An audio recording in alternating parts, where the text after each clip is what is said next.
Hey guys, it's Elizabeth here, and for my first case, I decided to go with Rule 1.1, the competence rule, and with the Jagger case. Um, Jagger was accused of violating Rule 1.1 because he set up a phone call between his client and the client's girlfriend, who actually had a restraining order against the client. The client was then convicted of contempt of court for violating the restraining order, obviously, and the panel pretty much found him guilty of violating, or found that he did violate the rule because the advice that he gave the girlfriend, or the client, sorry, was obviously not legal knowledge and skill, and because if it was, he would have known that he shouldn't tell his client to speak on the phone with someone who has a restraining order against him. But as you see, he invited Yang to speak on the phone. Right here is where you will see the Oregon Rule 1.1 for competence is a lawyer shall provide competent representation to a client. Competent representation requires the legal knowledge, skill, thoroughness, and preparation reasonably necessary for the representation. And I have right here the there it is. Sorry, the Tennessee rule, which is exactly the same thing. A lawyer shall provide competent representation to a client. Competent representation requires the legal knowledge, skill, thoroughness, and preparation reasonably necessary for the representation.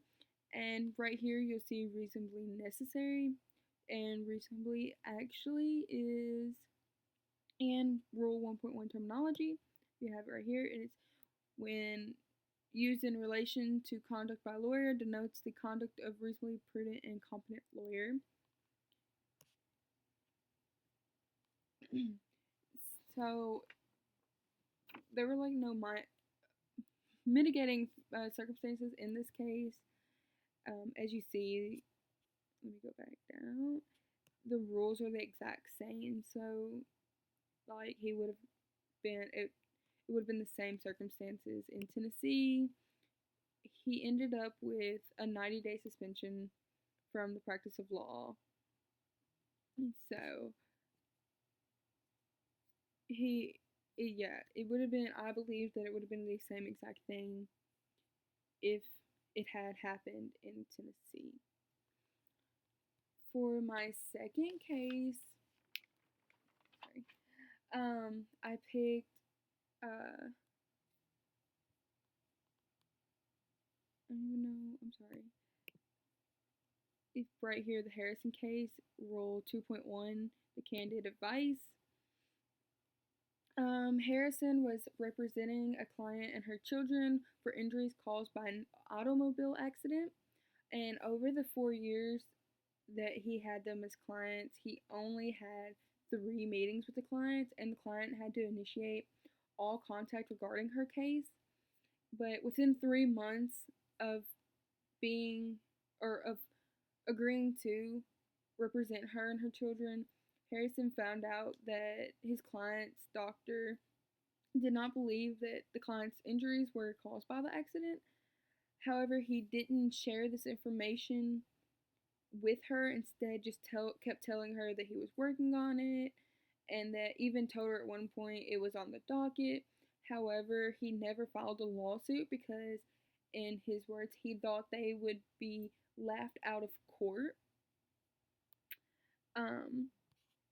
Go down. Right here you see the South Carolina Rule 2.1. In representing a client, a lawyer shall exercise independent professional judgment and render candid advice.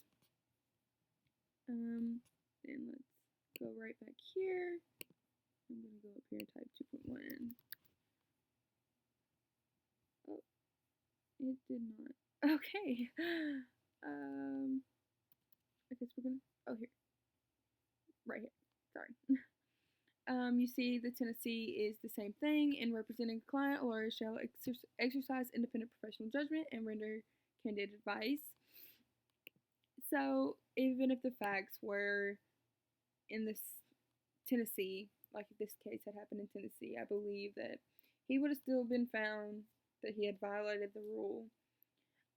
However, he only got suspended for 30 days, and I don't know really how it should have, if it should, that should have been it, because there was some mitigating circumstances.